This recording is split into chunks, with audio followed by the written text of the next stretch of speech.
we're just going to look into something which is called the first shifting theorem. Okay, so Laplace transform, we can actually make it much simpler. We can do some simpler steps. Okay, if we use this theorem, and this will become a bit more easy for calculation.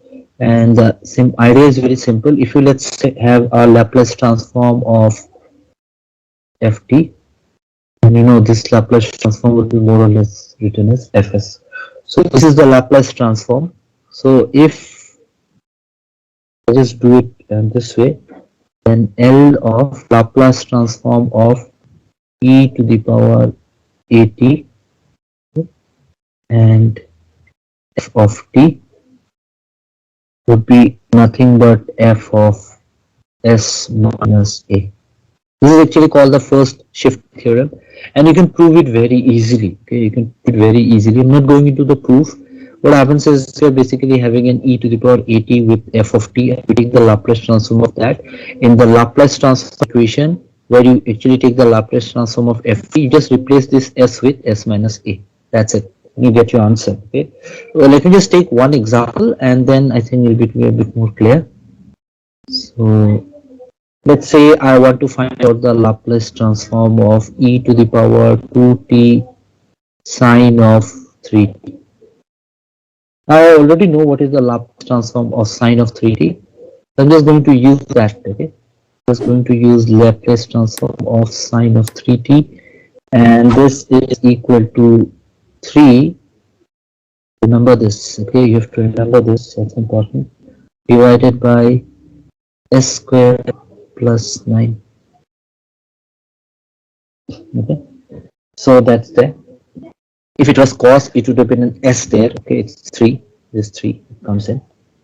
Okay, and then you have to find out what is the Laplace transform of e to the power 2t sine of 3t. So when you write down in your exam, you can straight write down this answer, and within bracket you can write down by using first shifting theorem. But then if I ask you to prove it, you will have to do the e to the power minus st and then integrate it and take these two terms, do your calculations and do it. Okay, you should be able to do it because that's normal integration, not a big deal. S minus 2 whole square plus 9. So this s is actually replaced by s minus 2. That's it. Okay, that's the step, and that's your answer. So if you use the Laplace transform, we actually can use the first shifting theorem to do some calculations in a simpler way. Okay, that becomes much more easy. And in a similar way, you can actually do a number of sums. Maybe I can just show you cost sum also. Okay. So let's say Laplace transform of e to the power minus of 3t cos of 2t. So that's why I said that you need to remember those formulas. That's very important, because if you're going to use it, you don't need to do your calculation. Just simply know that Laplace transform of cos of 2t was the answer s divided by s square plus a square, right? A square is a is 2, so a square means 4. That's it. So this is first term, and then here also I actually use the first shifting theorem.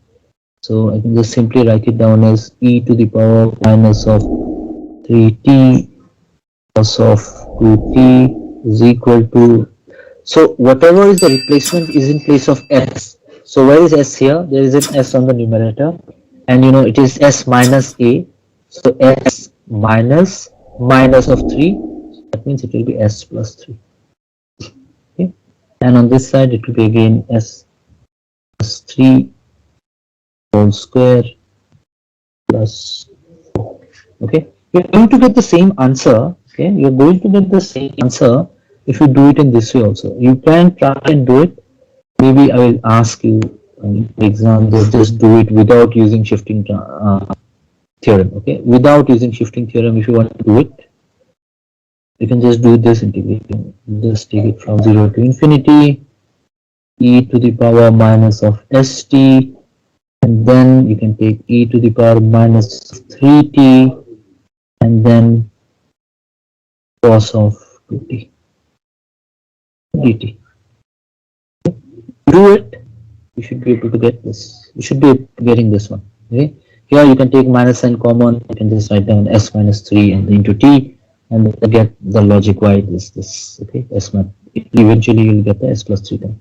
So you just do it in a similar way where you do your cost term. Okay, so it's the same thing. It should not be very confusing. Okay? So in a way, it's not very complicated. Okay, if you understand the first shift theorem. So if I ask you to do it without first shifting theorem, you do it here. If I don't ask you any, and you see it's just 2 marks or 1 mark, you can directly do it from here. Okay, that should be easy. If this is e to the power 7t, that means you can consider it to be e to the power 80, where a is 7 obviously. And then you can just take the Laplace transform of t to the power 4. So we have already done it. Okay, Laplace transform of t to the power n, and we are going to just use that. Okay, we are already knowing this. So t to the power 4 would be nothing but, you can just write it in terms of gamma 5, okay, divided by s to the power 5. So this is s and that is 5. Please make sure I don't get confused here. So that means that if I just take the Laplace transform of e to the power 7t into t to the power 4, everything else should remain the same, nothing changes here. This is 5, but this s will become s minus 7 into to the power 5. Okay, so you have to do it this way, and this is exactly how you actually use the shifting theorem. Okay, so the main thing is you have to remember these results that you have done it in the last class. Okay, these results are important. There is an exhaustive list. There are a lot of Laplace transforms which are actually available, but then the ones those that I have listed, they are actually most commonly used. They are the ones that you should more or less remember. Okay, clearly, that's very important. Let's just look into the first shifting theorem for inverse Laplace transform. Okay, inverse, it's basically a different case altogether. So this is the first shifting theorem for inverse Laplace transform. Okay, so inverse Laplace transform shifting theorem, if you just check something similar, but then you have to take the inverse transform. So if you take the inverse of the function fs, okay, the inverse transform is going to give you ft. Okay, that's your inverse transform. So this is the inverse transform. Okay, and then how you do it is this: just take up the inverse, and then this would be f of s minus a. Okay, f of s minus a is equal to e to the power at f of t. And that's your inverse transform. Okay, so here what you do is you have the left hand side in the Laplace transform. Okay, sorry, right hand side of the Laplace transform.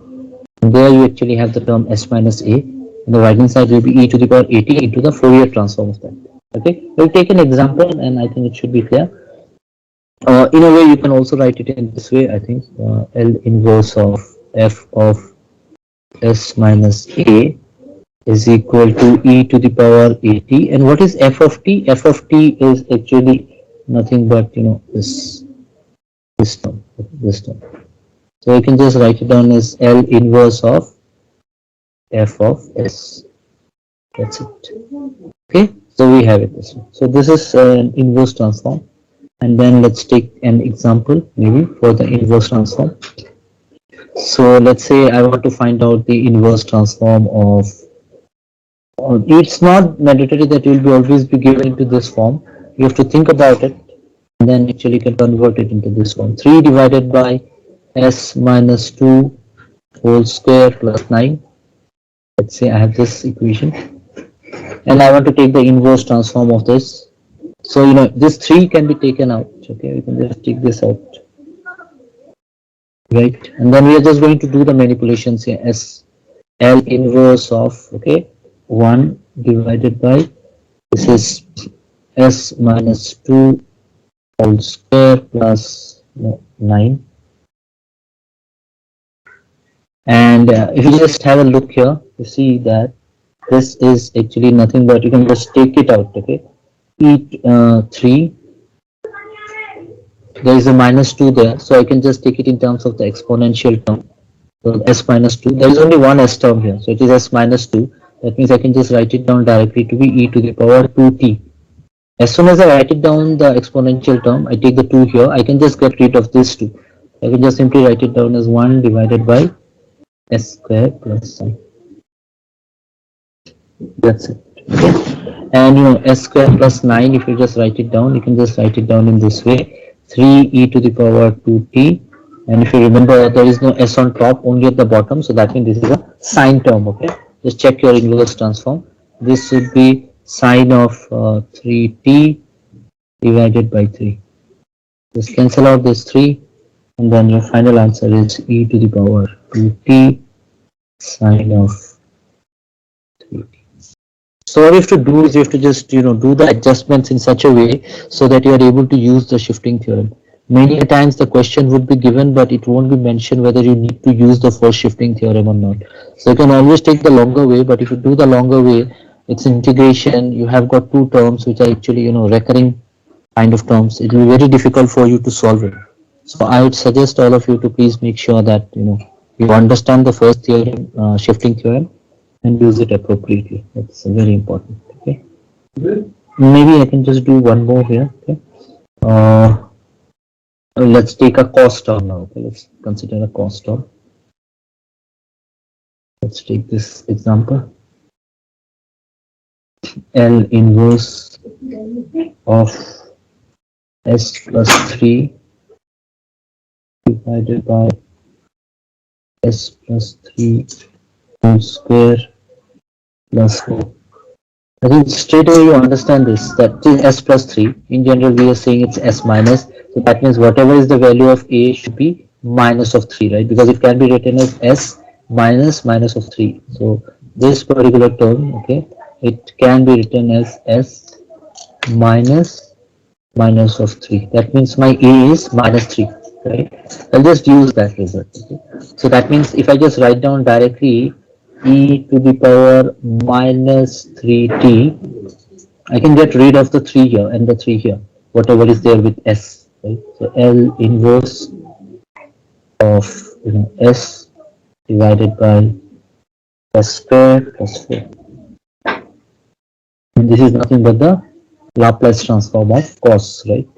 So the inverse will give you the cos term. So e to the power minus of 3t, and then cos of, this is 2 square, so a is 2 in this case, so cos of, that's the answer. Right? So in a way it's easy, in a way it's simple. We can actually use this shifting theorem to do your calculations in a much easier way. Let me give you some homeworks. Before I stop, let me just give you some more problems, and then you can actually find out and maybe tell me next day what is the answer that you get. Let's start from this one. So one example is this: 1 divided by s square minus 4s plus 13. One example. Okay. And